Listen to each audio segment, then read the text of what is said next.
मुझे जानकारी मिली है कि कांग्रेस के विधायक हेमंत कटारे जी के द्वारा ये जो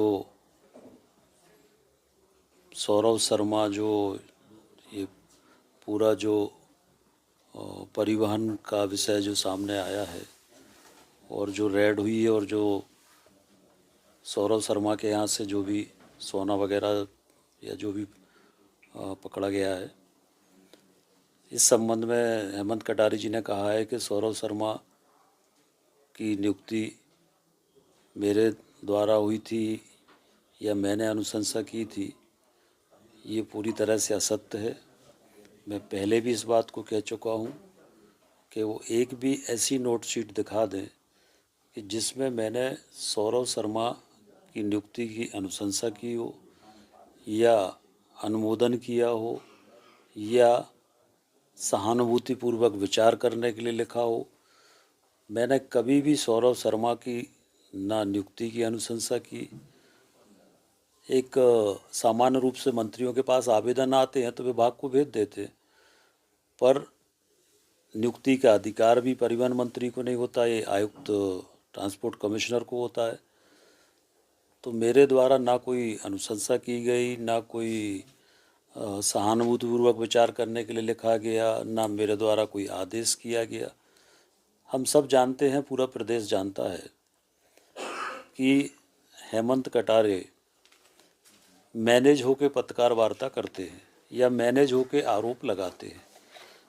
ये कोई एक मामला नहीं है, ये लगभग इनका हर दिन का काम है। विधानसभा में अगर हम देखें तो विधानसभा में ये प्रश्न लगाते हैं, ध्यानाकर्षण लगाते हैं और उसके बाद फिर मैनेज होके उसी के पक्ष में पत्र लिखते हैं, उसी के समर्थन में पत्र लिखते, उसके बाद उस बारे में नहीं बोलते, उसके बाद उसकी कार्रवाई के बारे में कभी नहीं बोलते। इसी तरह से पूर्व में सुधीर शर्मा जी के ऊपर इन्होंने आरोप लगाए और फिर बाद में मैनेज होके और स्वयं ने कहा कि आरोप गलत थे। तो हेमंत कटारे जी, पूरा प्रदेश जानता है कि मैनेज होकर पत्रकार वार्ताएं करते हैं। जब इस मामले में ये जो रेड हुई है, जब सारी जांच एजेंसियां जांच कर रही हैं, इनकम टैक्स भी जांच कर रहा है, ईडी भी जांच कर रही है, लोकायुक्त भी जांच कर रहा है, जब सारी जांच एजेंसियां जांच कर रही है तो क्या पत्रकार वार्ता करके जांच एजेंसियों को प्रभावित करने का प्रयास है?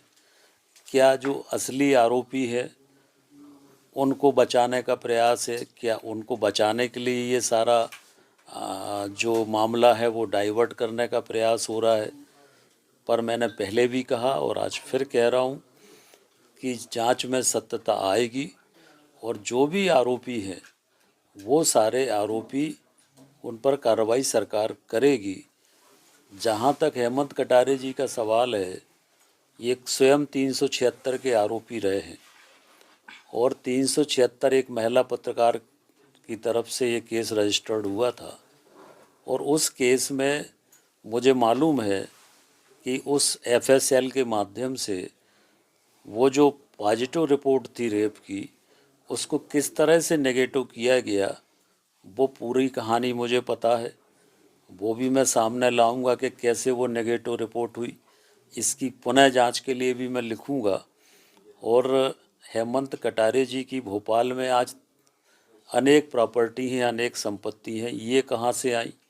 हेमंत कटारे जी का जो आईएसबीटी पर पेट्रोल पंप है, उस पेट्रोल पंप के आजू बाजू में जो झुग्गी झोपड़ियाँ हैं, उन झुग्गी झोपड़ियों में इनके भाई योगेश कटारे के संरक्षण में गांजा बेचा जा रहा है, ब्राउन शुगर बेची जा रही है, तमाम तरह के नशीले पदार्थ बेचे जा रहे हैं।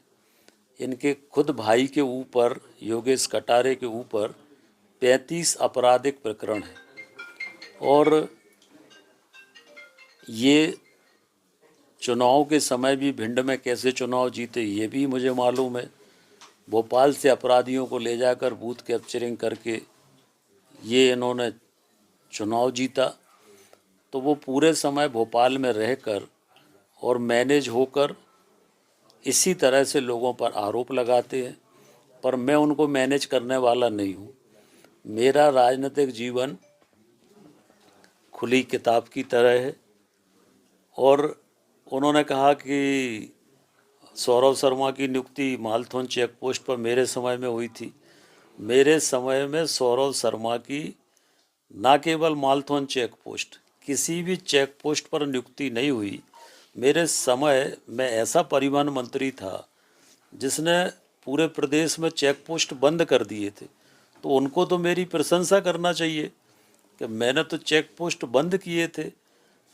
तो वो तो उल्टा प्रशंसा करने की जगह आरोप लगा रहे हैं। तो ये सब किसके कहने पे कर रहे हैं, क्यों कर रहे हैं, ये सब जानते हैं।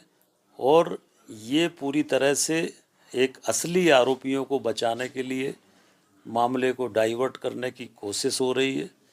और हेमंत कटारे जी से मुझे प्रमाण पत्र लेने की ज़रूरत नहीं है। शायद उनको मेरे पारिवारिक इतिहास की जानकारी नहीं है, मेरी पैतृक संपत्ति की जानकारी शायद उनको नहीं है, और इसलिए उनने इस तरह की बात की। हमारे पिताजी ने 25 एकड़ ज़मीन जिसकी कीमत 500 करोड़ है मंदिर के लिए दान दी है। तो जिसके पिता 25 एकड़ मंदिर के लिए दान 500 करोड़ की ज़मीन दे रहे हैं, वो क्या ऐसे ये इस तरह की गंदगी करेगा क्या?